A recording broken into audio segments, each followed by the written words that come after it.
పోలీసులు RTC BC సంక్షేమంపై ప్రభుత్వ వైఖరికి నిరసనగా అసెంబ్లీ నుంచి బీఆర్ఎస్ సభ్యులు వాకౌట్ చేశారు.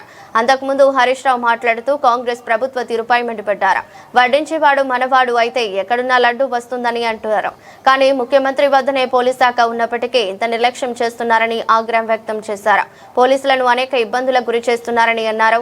పోలీసుల టీఏలు డీఏలు సరెండర్ లీవులు విడుదల చేయనందుకు నిరసనగా పోలీసుల ఆరోగ్య భద్రతా పథకంపై భరోసా ఇవ్వనందుకు నిరసనగా పోలీస్ శాఖలో ఉన్న 17,000 ఖాళీల భర్తీపై సమాధానం చెప్పనందుకు నిరసనగా పోలీసులకు కొత్త వాహనాల విషయంలో సమాధానం చెప్పనందుకు నిరసనగా బీసీల ఆత్మగౌరవ విషయంలో స్పష్టత ఇవ్వనందుకు నిరసనగా బీసీ సబ్ ప్లాన్ నిధుల కేటాయింపుపై వైఖరి చెప్పనందుకు నిరసనగా ప్రభుత్వ ఉద్యోగులుగా ఆర్టీసీ ఉద్యోగుల అపాయింటెడ్ డేట్ చెప్పనందుకు నిరసనగా వాకౌట్ చేస్తున్నామని ప్రకటించారు.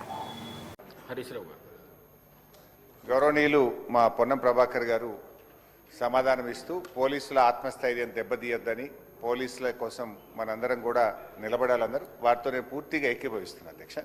ఎందుకంటే పోలీసులు రాత్రి పగళ్ళు మన కోసం వాళ్ళ జీవితాలను కూడా లెక్క చేయకుండా వారు ఈ సమాజం కోసం, ప్రజల భద్రత కోసం, ఈ రాష్ట్రం కోసం పనిచేసేటువంటి వ్యక్తులు. దాని విషయంలో మాకు ఎలాంటి భిన్నాభిప్రాయం లేదు.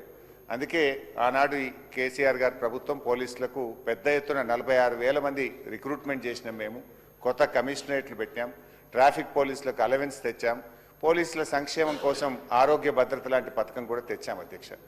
అయితే ఇలా గౌరవ ముఖ్యమంత్రి గారే హోంమంత్రిగా పనిచేస్తున్నారు కనుక సహజంగా వడ్డించేవాడు మనవాడైతే లడ్డు యాడున్నా దొరుకుతుందని ఒక సామెత ఉన్నట్టు ముఖ్యమంత్రి గారే హోంమంత్రిగా ఉన్నప్పుడు పోలీసుల సంక్షేమం కోసం కూడా ఇంకా మెరుగ్గా గత ప్రభుత్వం కంటే బాగా మేలు జరుగుతుందని చెప్పి పోలీసులు ఆశిస్తుంటారు అధ్యక్ష. కానీ దురదృష్టం ఏంటంటే ఈ ప్రభుత్వం వచ్చిన తర్వాత 7 టీఏ బిల్లులు పోలీసులై పెండింగ్లో ఉన్నాయి, 3 సరెండర్ లీవ్లు పెండింగ్లో ఉన్నాయి, 5 డిఏలు పెండింగ్లో ఉన్నాయి.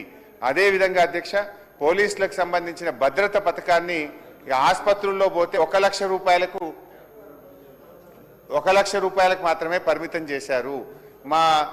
మా సిపిఐ శాసనసభ్యులు సాంబశివరావు గారు చెప్తున్నారు, మా కొత్తగూడెం జిల్లాలో 72 టీఏలు పెండింగ్లో ఉన్నాయంటున్నారు. కొన్ని జిల్లాల్లో టీఏలు ఇచ్చి కొన్ని జిల్లాల్లో ఇవ్వకపోవడం. నేను రాష్ట్రంలోని 1,30,000 మంది పోలీసుల పక్షాన మాట్లాడుతూ ఉన్నాను. ఆ పోలీసులు రాత్రింబవళ్ళు కష్టపడే వాళ్ళ టీఏలు డిఏలు సరెండర్ లీవులు మీరు